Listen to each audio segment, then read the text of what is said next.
Assalamu alaikum. This is Muhammad Ayub and welcome to my YouTube channel.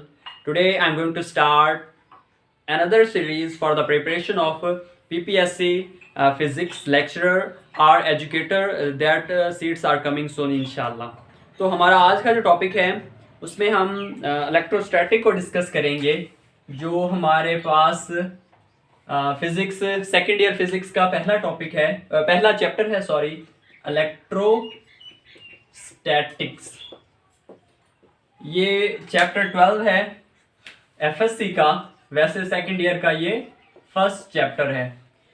तो basics आपको पता है कि अगर आप फिजिक्स को लर्न करना चाहते हैं विद कंसेप्ट्स एंड क्लियरेंस तो आप एफएससी से ही आप जो है ना स्टार्ट करेंगे। तो मैंने ही एफएससी के चैप्टर सेकेंड ईयर से ही स्टार्ट किया है और फर्स्ट ईयर भी, क्योंकि दोनों को हम पैरेलल ही लेके चलेंगे तो इंशाल्लाह हम जो है सिलेबस को कवर अप कर लेंगे। तो इलेक्ट्रोस्टैटिक्स ये बहुत इम्पॉर्टेंट टॉपिक है क्योंकि इसमें से सेकेंड ईयर के जो स्टूडेंट हैं उनके लिए भी, तो उनके पेपर के लिए भी इम्पॉर्टेंट है, बल्कि हमारे लिए जो पीपीएससी के स्टूडेंट्स हैं इस चैप्टर से काफ़ी न्यूमेरिकल्स, काफ़ी एमसीक्यूज की फॉर्म में आते हैं। तो इलेक्ट्रोस्टैटिक्स क्या है?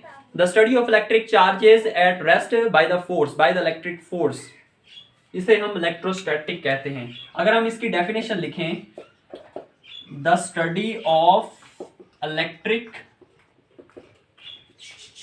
Charges at rest is called electrostatics. Electrostatics. अब ये तो हमें पता लग गया कि इलेक्ट्रोस्टैटिक क्या है, कि जो चार्ज रेस्ट में हो उनकी स्टडी को हम इलेक्ट्रोस्टैटिक्स कहते हैं। इस चैप्टर में हम जो चार्जेस हैं उनके ऊपर कौन सी फोर्स एक्ट कर रही है, या वो फोर्स अट्रैक्टिव है, रिपल्सिव है, किसी चार्जेस को अगर हम इकट्ठे रख दें तो वो उनका क्या असर होगा, उनकी इलेक्ट्रिक फील्ड क्या होगी, इलेक्ट्रिक फील्ड रीजन क्या होगा, और कैपेसिटर, और इसके अलावा electric field lines, flux, capacitor की चार्जिंग और डिस्चार्जिंग, ये सारी चीज़ें हम इसी इलेक्ट्रोस्टैटिक्स के चैप्टर में ही देखेंगे। वो हमने कोशिश करनी है कि हम हर एक चीज़ को कंसेप्चुअली डिस्कस करें ताकि हमारा कंसेप्ट जो है वो क्लियर हो सके। नेक्स्ट हमारे पास एक और फिनोमिना इलेक्ट्रोस्टैटिक्स के चैप्टर से स्टार्ट करने के लिए बहुत ज़रूरी है, वो है इलेक्ट्रिक फोर्स। कि इलेक्ट्रिक फोर्स क्या होती है? इलेक्ट्रिक फोर्स, इलेक्ट्रिक फोर्स इसके नाम से ही जाहिर है कि वो फोर्स जो चार्जेस के ऊपर एक्ट करें। चार्जेस कौन से हैं? पॉजिटिव और नेगेटिव, और वो उन्हीं चार्जेस से है वो हमारे पास एटम्स और मॉलिक्यूल्स बनते हैं। The force act on positive and negative charges which makes the atoms and molecules, कि वो फोर्स जो पॉजिटिव और नेगेटिव चार्जेस पे एक्ट करे उसे हम इलेक्ट्रिक फोर्स कहते हैं। क्लियर हुआ? अभी तक हमने इलेक्ट्रोस्टैटिक और इलेक्ट्रिक फोर्स को डिस्कस किया है। ये दोनों चीजें डिस्कस करने का मकसद जो था वो असल में अंडरस्टैंड करना था कूलम्स लॉ को। कूलम्स लॉ, अब ये कूलम्स लॉ क्या है? बेसिकली ये जो कूलम है ये एक फ्रेंच मिलिट्री का एक इंजीनियर है। उसने क्या किया कि दो चार्जेस की स्टडी की और उनके दरमियान कुछ मेजरमेंट्स निकाले। उन मेजरमेंट्स को देखते हुए एक लॉ बनाया गया, उसी के नाम से ही ये एक लॉ बन गया फिजिक्स का, Coulomb's law. I think so 1736 में उसने ये मेजरमेंट्स की। कूलम्स कौन है? एक French military engineer, French military engineer था। उसने कुछ मेजरमेंट्स की, तो उन मेजरमेंट्स की बेसिस पे जो है वो कूलम्स लॉ बना। कूलम्स लॉ की स्टेटमेंट तो हम बेसिक से ही पढ़ते आ रहे हैं। The force which act on the magnitude of charges is directly proportional to the magnitude of charges, यानी कि जो फोर्स है वो डायरेक्टली प्रोपोर्शनल है किसके? Magnitude of charges. Let's suppose कि हमारे पास दो चार्जेस हैं Q1 और Q2। ये Q1 है और ये है Q2। दो चार्जेस के दरमियान जो फोर्स है वो डायरेक्टली प्रोपोर्शनल है, और यही फोर्स इनवर्सली प्रोपोर्शनल है to the square of distance between them. हमने सपोज किया कि जो डिस्टेंस है उनके दरमियान, दो चार्जेस के दरमियान, वो है आर, उसका स्केयर जो है वो इनवर्सली प्रोपोर्शनल है। अगर हम इन दोनों इक्वेशन 1 और इक्वेशन 2 को कंबाइन करें तो हमारे पास कुछ ये वाली फॉर्म बन जाएगी,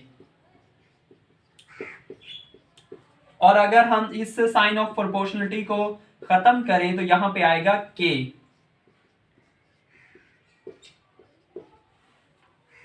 ये के जो है प्रोपोर्शनलिटी, कांस्टेंट ऑफ प्रोपोर्शनलिटी है। F इज इक्वल टू के Q1 Q2 over are square. अब हम इस के को डिस्कस करते हैं कि ये के क्या है।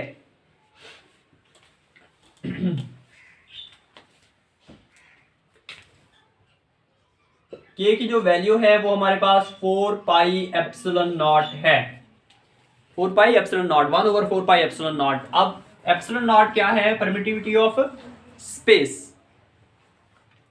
इसकी जो वैल्यू होती है हमारे पास 8.85 क्रॉस 10 रेज माइनस 12, ये भी एक कांस्टेंट वैल्यू है। और इसके साथ जो यूनिट्स आएंगे तो वो यूनिट्स हम ऐसे निकालते हैं कि हमारा जो है वो कंसेप्ट भी क्लियर हो जाए और वो हमें भूले भी ना। तो के की जगह पे हम पहले तो यहाँ पे 4 पाई एप्सिलॉन नॉट और Q1 Q2 over are square. तो यहां से आप देखें कि अगर ये इधर चला जाए एप्सिलॉन नॉट अगर इधर चला जाए और f इसके डिनोमिनेटर में आ जाए तो इसके जो यूनिट्स बनेंगे वो हमारे पास होंगे कॉलम स्क्वायर पर न्यूटन पर मीटर स्क्वायर। क्योंकि ये एप्सिलॉन नॉट अगर इधर चला जाएगा यहाँ पे और f को हम यहाँ पे रिप्लेस करते हैं just for the sake of units of epsilon naught की यूनिट्स निकालने के लिए हमने ये सारा कर रहे हैं। एप्सिलॉन नॉट अगर इधर चला जाएगा तो ये कॉलम स्क्वायर हमारे पास आ गया, और न्यूटन इनवर्स में है तो न्यूटन जो है फोर्स जो उसका यूनिट जो होता है वो न्यूटन होता है, वो डिनोमिनेटर में है। और मीटर आर का स्क्वायर है तो ये मीटर इनवर्स स्क्वायर m-2, तो ये उसके यूनिट्स हैं। ये एमसीक्यूज में मोस्टली पूछ लेते हैं, उसके यूनिट्स पूछ लेते हैं।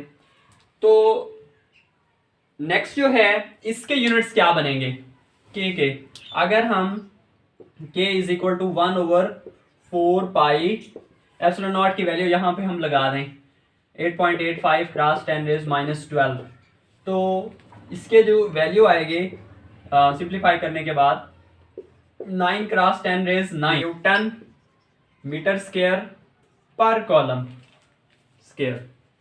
ये के यूनिट्स हैं और ये के की वैल्यू है।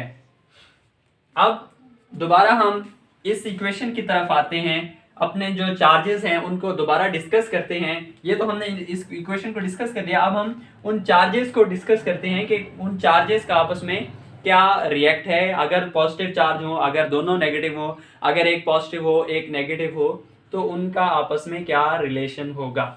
हमने जो स्टार्ट में लेट किया था कि हमारे पास दो चार्जेस हैं प्लस Q1 और प्लस Q2, एक को हमने Q1 नाम दिया और दूसरे को Q2 नाम दिया, दोनों ही पॉजिटिव चार्जेस हैं। आपको पता है कि बेसिक्स में हम पढ़ चुके हैं कि दो पॉजिटिव चार्जेस या दो सेम चार्जेस, दो लाइक चार्जेस जो हैं वो आपस में एक दूसरे को रिपेल करते हैं। अब वो रिपेल किस तरह करते हैं? वो एक दूसरे के ऊपर फोर्स लगाएंगे, Q1 Q2 के ऊपर फोर्स लगाएगा और Q2 Q1 के ऊपर फोर्स लगाएगा। वो कितनी फोर्सेस होंगे वो हम देखते हैं और उनकी क्या वैल्यूज होंगे वो भी देखते हैं हम।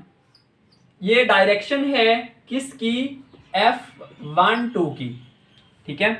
ये एक वेक्टर है, फोर्स एक वेक्टर होता है। F12 क्या है? The force on F1 due to Q2, ठीक है। Q2 की जो फोर्स है वो एक्ट कर रही है Q1 के ऊपर, तो उसको हमने F1 का नाम दिया ड्यू टू चार्ज Q की जो चार्ज Q2 है उसकी वजह से जो फोर्स एक्ट करेगी उसे हम F12 का नाम देंगे। बिल्कुल इसी तरह इसकी डायरेक्शन इस तरफ है और Q1 भी इसके ऊपर फोर्स लगाएगा क्योंकि ये भी पॉजिटिव चार्ज है, ये भी पॉजिटिव चार्ज है और ये भी पॉजिटिव चार्ज है, तो इसकी डायरेक्शन इस तरफ होगी F21। इसको हम देंगे कि F2 के ऊपर Q2 के ऊपर फोर्स एक्ट कर रही है, तो इसे हम F2 का नाम देंगे। किसकी वजह से है? Q1 की वजह से। तो यहाँ पे हमने लिख दिया। अब ये इस इक्वेशन से क्लियर है, इस फिक्स से ये बात तो क्लियर है कि इनकी जो मैग्नीट्यूड है वो तो सेम है, लेकिन इनकी डायरेक्शन ऑपोजिट है। तो यहाँ पे हम लिख सकते हैं F12 is equal to minus F21, कि इनकी डायरेक्शन जो है वो बिल्कुल ऑपोजिट है एक दूसरे के। इनकी डायरेक्शन बिल्कुल ऑपोजिट है। नेगेटिव चार्ज इसी बात को शो करता है कि डायरेक्शन जो है वो ऑपोजिट है और इनका मैग्नीट्यूड सेम है। तो अगर हम इसको राइट करते हैं फिर उसी तरह कि 1/4 pi epsilon naught Q1 Q2 over R square is equal to minus 1/4 pi epsilon naught Q1 Q2 over R square. ये वही कूलम्स लॉ की जो फोर्स थी, जो फॉर्मूला था हमने पहले डिस्कस किया था, उसी को जस्ट हमने लिख दिया, क्योंकि ये माइनस है तो ये माइनस आ गया। और अगर यहाँ पे तो एप्सिलॉन नॉट वो एक परमिटिविटी ऑफ फ्री स्पेस था। अगर यहाँ पे कोई और हम मीडियम इन चार्जेस के दरमियान अगर हम कोई मीडियम या कोई इंसुलेटर रख देते हैं तो उस पे इनका जो है इन चार्जेस के ऊपर क्या फर्क पड़ेगा। तो वो इंसुलेटर हम सपोज करते हैं कोई एक डाई इलेक्ट्रिक है, डाई इलेक्ट्रिक। अगर एक डाई इलेक्ट्रिक यहाँ पे हम प्लेस करते हैं तो वो जो फोर्स होगी, कौन सी होगी? इलेक्ट्रोस्टैटिक फोर्स, उसको क्या कर देगा? कम कर देगा। अगर पहले यहाँ पे फ्री स्पेस थी तो यहाँ पे इलेक्ट्रोस्टैटिक फोर्स ज्यादा थी, मतलब रिपल्सिव फोर्स ज्यादा थी। अब वो इलेक्ट्रिक डाई इलेक्ट्रिक मतलब कि कोई इंसुलेटर है, तो उसकी वजह से यहाँ पे जो फोर्स है वो कम होगी, डिक्रीज हो जाएगी। ये भी एक MCQs बन सकता है। और इसकी वैल्यू जो बनती है रिलेटिविटी ऑफ परमिटिविटी, इसकी वैल्यू जो है हमारे पास 1.006 होती है। ठीक है, ये वैल्यू भी लगभग इक्वल टू 1 ही है। तो ये एक MCQs बन सकता है कि अगर यहाँ पे फ्री स्पेस था, अगर इसकी जगह पे हम कोई एक इंसुलेटर या डाई इलेक्ट्रिक प्लेस करते हैं तो इसकी वजह से जो इलेक्ट्रोस्टैटिक फोर्स होगी वो कम हो जाएगी। तो ये था हमारा आज का लेक्चर। आई होप कि आपको अंडरस्टैंड किया होगा। लेकिन इससे पहले हम थोड़ा सा इसको रिव्यू कर लेते हैं कि आज के इस चैप्टर में हमने क्या पढ़ा है।